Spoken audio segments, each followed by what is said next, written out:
एनसीटीडी act है, ये act है government of national capital territory Delhi act, इसमें बदलाव करने के लिए एक अमेंडमेंट बिल लेके आई है।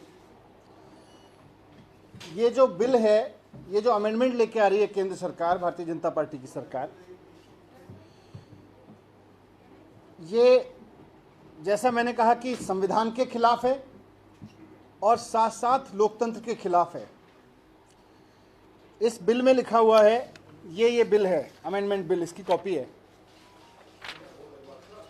ये 1 पन्ने का बिल है कुल मिला के, और इस बिल में लिखा हुआ है कि दिल्ली सरकार, मतलब इस बिल के लागू होने के बाद दिल्ली सरकार का मतलब होगा लेफ्टिनेंट गवर्नर। दिल्ली में चुनी हुई सरकार का मतलब अब कुछ नहीं रह जाएगा। दिल्ली में सरकार का केवल एक मतलब होगा, लेफ्टिनेंट गवर्नर। ये बहुत ही खतरनाक अमेंडमेंट है, लोकतांत्रिक हिसाब से देखें और संविधान के हिसाब से देखें, दोनों तरफ से। और दूसरा, इसमें लिखा हुआ है कि जो चुनी हुई सरकार है, मंत्रिमंडल है, वो जो भी फैसले लेगा उसकी फाइल अब एलजी के पास भेजनी पड़ेगी, हर एक फाइल। तो 2 अमेंडमेंट है मेन रूप से इसमें।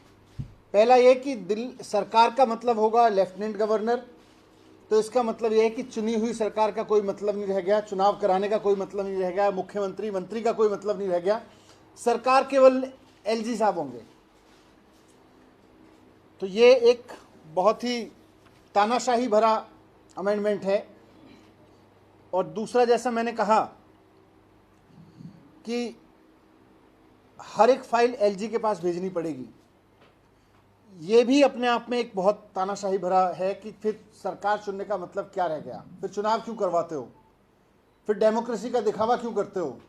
अगर चुनी हुई सरकार, चुने हुए मंत्रियों, चुने हुए मुख्यमंत्री के पास में कोई डिसीजन लेने की पावर ही नहीं है, और अगर सरकार का मतलब हो गया लेफ्टिनेंट गवर्नर, तो फिर ये मंत्री मुख्यमंत्री बनाते क्यों हो, ये विधानसभा बनाते क्यों हो, चुनाव कराते क्यों हो, ये लोकतंत्र होने का, लोकतांत्रिक होने का ढोंग क्यों करते हो।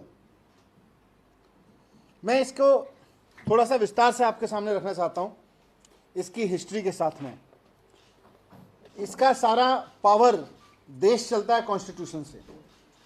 कॉन्स्टिट्यूशन में दिल्ली सरकार कैसे बनेगी, दिल्ली में असेंबली कैसे बनेगी, उसमें सरकार कैसे बनेगी, वो सरकार कैसे काम करेगी, बहुत स्पष्ट रूप से लिखा हुआ है। मैं थोड़ा सा उसके रिलेवेंट पोर्शंस को आपके सामने पढ़ देता हूं।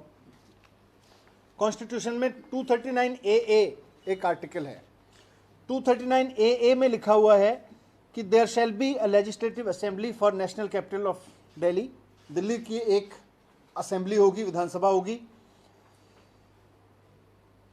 This assembly shall have power to make law for the whole or any part of the subject of the national capital territory with respect to any of the matters enumerated in the state list or in the concurrent list except matter with respect to entries 1, 2 and 18 of state list। मतलब यह है कि दिल्ली में एक चुनी हुई assembly होगी, संविधान में लिखा हुआ है, और इस चुनी हुई विधानसभा के पास स्टेट लिस्ट और कंकरेंट लिस्ट में शामिल सभी विषयों पर एंट्री नंबर 1, 2 और 18, मतलब पब्लिक ऑर्डर, पुलिस और ज़मीन, इन 3 मसलों को छोड़ के बाकी सारे मसलों पर, दिल्ली के क्षेत्र में आने वाले सभी मसलों पर कानून बनाने का अधिकार होगा।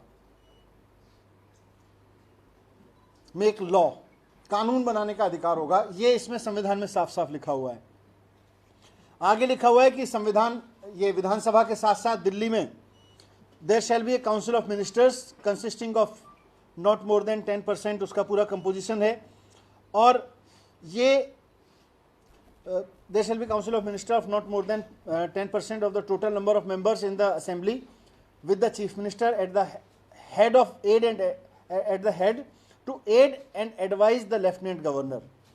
सारे संविधान में राज्यों के पास में यही होता है, और इसी तरह से यही बात यहाँ लिखी हुई है कि एक चुना हुआ मंत्रिमंडल होगा, मुख्यमंत्री होंगे, और वो एड एंड एडवाइज करेंगे लेफ्टिनेंट गवर्नर को। यही केंद्रीय मंत्रिमंडल का मतलब होता है, यही दिल्ली के बाकी राज्यों के मतलब का होता है। इस संविधान में आगे लिखा हुआ है कि प्रोवाइडेड, और ये सब अपने लॉ बनाएंगे और